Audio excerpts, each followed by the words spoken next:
Good morning. Here's your U.S. news briefing for Saturday, August 22nd.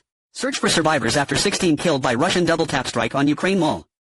9 people are still missing after the attack, which left 130 injured, including a number of children. $200,000 worth of supplies donated to PD schools. We have more work to do, says Canada negotiator as U.S. trade deadline looms. Negotiations to finalize a deal between the U.S. and Canada are going down to the wire ahead of a Friday night deadline. Michael Polansky is training an AI model on skin that's still alive. Michael Polansky, better known publicly as Lady Gaga's partner and a former top deputy to Sean Parker, has quietly spent years building an AI-driven startup that keeps living human skin tissue alive for weeks outside the body to discover new skincare compounds, and is only now going public about it. Kasten reassures fans that Dodgers not for sale. Los Angeles Dodgers president Stan Kasten addressed online speculation about the team's future under owner Mark Walter. Everything That's Wrong With You review, a luminous two-hander from Slovenia about online pals navigating the waters of IRL friendship. Anyone with a scrolling habit will know that social media can be a soothing place for the downbeat and lonely. Yet the intimacy you can strike up with strangers rubs up against the uncomfortable fact that our online personae are always manipulated to an extent. Romance was born spring 2026 ready to wear. Father leaves 7-year-old son alone on Mount Fuji to continue hike, reports say. The man had taken his 2 boys on the trip but is said to have left one behind when he got tired. Family throws surprise birthday party at Eagles tailgate for Vietnam vet. Most Americans aren't anti-vaccine. They're uncertain, and that's a growing public health challenge. The bigger issue at hand may be that many Americans fall into a large, uncertain middle ground, neither firmly pro-vaccine nor staunchly opposed. Japanese space tech startup Ledera expands beyond satellite thrusters with $16 million. Japanese space startup Ledera is betting its hybrid rocket technology can move beyond small satellite thrusters into a broader market for space, defense and security, after raising 2.6 billion yen, $16 million. Sky's Cloud slams weird fans throwing sex toys. The Sky's home game against the Valkyries was interrupted when multiple sex toys were thrown on the court Friday night, prompting Chicago's Natasha Cloud to speak out against what she described as weird behavior. Sandra Wallner's Everytime wins Best Film in Sarajevo, Anna Yurishad's crowned Best Director. The jury at this year's Sarajevo Film Festival included British actress Emily Watson, European Film Academy director Mathies Wouternoll and Yorgos Lanthimos producer Athina Rachel Sangari. Simon Miller Fall 2026 ready to wear. Sydney Marathon medal mistakenly depicts Munich Stadium. Online sleuths detected the error after Sydney Marathon unveiled the double-sided medal. Trump administration wants to deny ABA ability to oversee law schools, report. The Department of Education has suggested ending the American Bar Association's, ABA, oversight on the law school accreditation process. The ABA has had the power to accredit nearly 200 law schools over the last 70 years, but this power may come to an end, according to a Wall Street Journal report. The department made its why some of America's biggest brands are losing ground in China. Nike, Starbucks and GM have lost ground in China as domestic rivals, geopolitics and changing consumer preferences reshape the market. Trump's space transportation policy calls for new spaceport on federal land. We probably need another site that's capable of heavy and super heavy launch capability. Broncos Nix throws for TD in return from injury. Broncos quarterback Bo Nix, who underwent 2 offseason surgeries to repair a fractured right ankle, made his first preseason appearance Friday night, playing 14 snaps and finishing 6 of 9 passing for 76 yards and a touchdown. Olivia Rodrigo releases Handmaid's Tale-inspired song, Serena Joy, in a tiny run of CDs, with digital drop to follow. It was already clear Olivia Rodrigo is in full feminist mode these days, with her all-female music festival, Daisy Chain Fields, set to take place in California and hashtag 8217, Orange County next Saturday. Beauty marks, the best beauty looks of the week. This week, the beauty world played with natural features, sculptural floral nails, softly flushed blush, skin-forward glam. From Sadie Sink to Tyla, read on.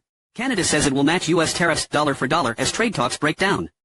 A new 50% levy on $20 billion of Canadian imports comes into force after a last-minute breakdown in trade talks. Levitt to work at Trump-affiliated Super PAC following White House departure. Caroline Levitt is set to work at President's Trump MAGA-incorporated Super PAC following her departure from the White House, the outgoing press secretary confirmed Friday. Levitt shared her next career move with reporters outside of Air Force One Friday evening, a little over 1 week after she announced she would step down at the U.S. borrowing costs rise as attempts to ease rates prove short-lived. Economists said there were ongoing concerns over the level of borrowing as national debt passed $40 trillion. Anthropic's Opus 4.6 is a smut machine. Anthropic forbids its Claude models from generating sexually explicit content. But a series of tests conducted by TechCrunch found that it didn't take much to get past the restriction. 4-time Pro Bowl RB Chubb announces retirement. Veteran running back Nick Chubb, a 4-time Pro Bowl selection who most recently played for the Texans, announced his retirement Friday night. Austrian director Sandra Wallner's Everytime wins Best Film at Sarajevo Film Festival. Sandra Wallner's Everytime continued its winning streak at the Sarajevo Film Festival, where the Can Uncertain Regard winner took home the Heart of Sarajevo for Best Narrative Feature Film. Pisces Daily Horoscope. February 19th to March 20th. U.S.-Canada trade talks collapsed just before deadline for tariffs. The midnight deadline means that U.S. will impose 50% tariffs on $20 billion worth of Canadian products. Army Secretary eyes exit around end of year amid Hegseth tensions. Army Secretary Dan Driscoll is looking to leave his role at the Pentagon around the end of 2026 following a months-long turf war with Defense Secretary Pete Hegseth, a former White House official and another source familiar with the discussions told The Hill on Friday. A third source familiar said Driscoll has long communicated that Trump admin taps former J.P. Morgan Chase exec Matt Zames to advise Social Security Agency. Matt Zames is taking an unpaid position to help his former J.P. Morgan colleague Frank Bisignano tackle modernization of the SSA, CNBC has learned. NVIDIA partners with data center developer Cloverleaf. NVIDIA continues to pour money into data center development, just as AI data centers bring lots of money into NVIDIA. Sources, Clay set to join Heat after Mavs buyout. Klay Thompson plans to sign a 2-year, nearly $13 million deal with the Heat after clearing waivers following his contract buyout from the Mavericks, sources told ESPN's Shams Charania. Former child actress Raquel Lee alleges Disney negligent in on-set sexual abuse. Her claim, pertaining to the 2001 Disney Channel movie The Proof Point, asserts that a middle-aged, male employee who was involved in the filming groomed and then repeatedly assaulted her. 70 of the greatest Samantha Jones quotes on Kim Cattrall's 70th birthday. Easy?